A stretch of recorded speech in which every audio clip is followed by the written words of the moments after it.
Naam mtazamaji, karibu tena Bongo9, mahali ambapo siku zote tunahakikisha kwamba unapata taarifa za kimichezo kutoka ndani na nje ya mipaka ya Tanzania. Na leo tumekuja na bonge moja la exclusive ambalo linamhusu aliyekuwa msemaji wa zamani wa timu ya Yanga, aliyekuwa msemaji wa zamani wa timu ya Simba na diwani wa sasa wa kata ya Kariakoo. Yaani hapa namzungumzia Haji Sande Manara.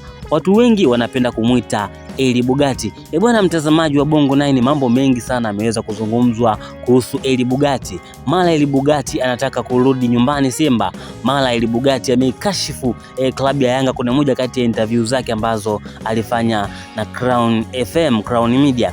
Bwana, sisi kama Bongo9 tukaona ya kwamba tuweze kulifafanua hili jambo, tukaona tuweze kulifanyia utafiti ili tuweze kujua ni kitu gani ambacho kipo nyuma ya pazia. Bwana, kwa taarifa za uhakika, taarifa ambazo tumezipata kwenye vyanzo ambavyo sisi kama Bongo9 tunaviamini 100% ni kwamba Haji Sande Manara anataka kurudi nyumbani. Haji Sande Manara anataka kurejea katika timu ya Simba kama mkurugenzi wa wanachama. Inasadikika ya kwamba Haji Sande Manara amesuluhisha migogoro yake yote, amesuluhisha tofauti zake zote na vigogo wote ambao alikuwa amekorofishana nao. Kama tunakumbuka ya kwamba Haji Sande Manara aliweza kuondoka pale katika klabu ya Simba baada ya kukorofishana na vigogo wengi sana kama Mo Dewji. Lakini kwa taarifa ambazo sisi kama Bongo9 tunazo hivi sasa, Haji Sande Manara ameweza kusuluhisha tofauti zote na vigogo wa Simba na atarudi Simba kama mkurugenzi wa wanachama. Wewe kama mwana Simba, sijui unaonaje hili jambo? Lakini kuna baadhi ya wadau wa soka hapa nchini Tanzania wamediki kusema ya kwamba